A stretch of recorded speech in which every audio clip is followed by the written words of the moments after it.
Merci à ceux qui sont restés jusqu'à la fin et pour leur assiduité tout au long de cette journée. Merci à tous les intervenants pour la pédagogie dont ils ont fait preuve et toute la dynamique qu'ils ont apportée pour cette journée. Merci à l'ATF, évidemment, pour cette collaboration et ce partenariat.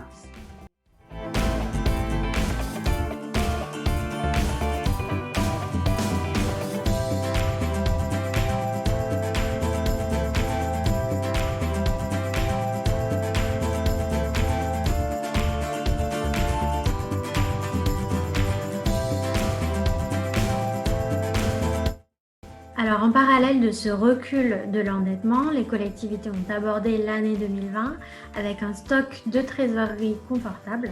Malgré l'ampleur du choc économique, on a quand même la courroie de distribution du crédit qui est restée active pendant toute la durée de la crise.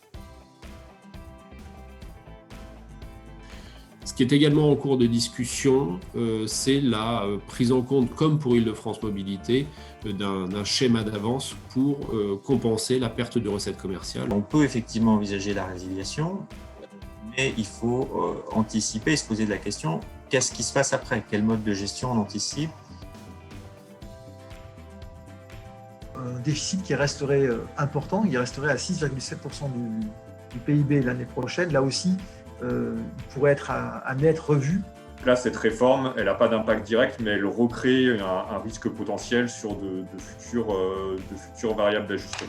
Donc l'ATH qui disparaît pour les communes en 2020, elle représentait à peu près un peu moins de 40% du potentiel financier des communes. Vous voyez, ce n'est pas du tout quelque chose de neutre.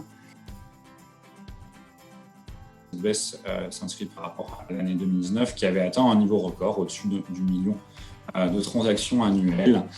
Donc on revient sur le logement ancien plutôt dans la moyenne historique. Cette proportionnalité dans les faits est relativement compliquée à prouver.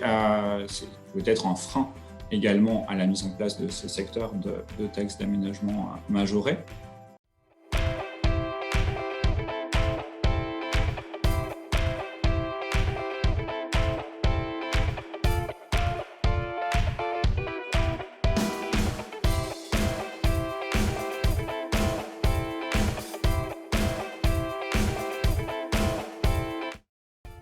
En fait, nos prévisions suggèrent que le PIB français ne va pas revenir à sa tendance, à son niveau pré-Covid avant 2022. Il va toujours rester très inférieur à la tendance pré-Covid, et ça probablement pour des prochaines années. Donc ça suggère un output gap qui va toujours rester très important.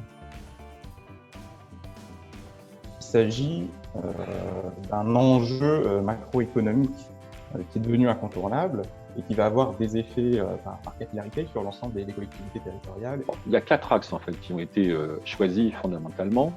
Le premier, évidemment, qu'on retrouve tout à fait dans les priorités de l'État, c'est la rénovation énergétique des bâtiments. L'idée est d'enrichir l'analyse d'un facteur de choix supplémentaire, c'est est-ce que ce projet participe à l'atteinte des ambitions écologiques que la collectivité s'est fixées. C'est un sujet de fiscalité là aussi qui est à la fois complexe et insuffisamment exploité alors qu'il semble être un des différents leviers pouvant être activés.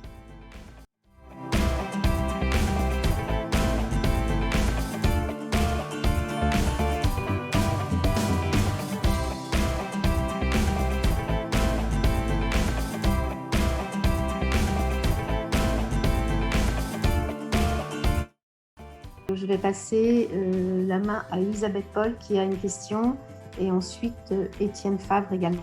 Il y avait une question sur l'écart entre une offre florée et non florée.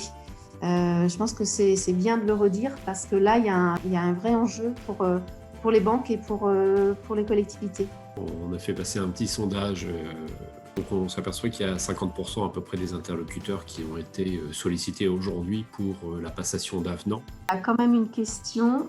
Je pense que Jean-Christophe, tu as la réponse. Le projet de loi de finances 2021 évoque-t-il le transfert de la CFE perçue par les EPT à la métropole du Grand Paris ?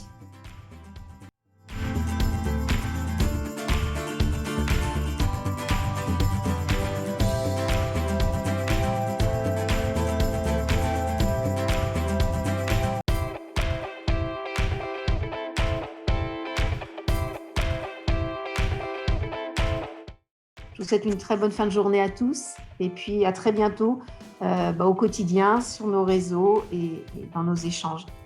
Au revoir.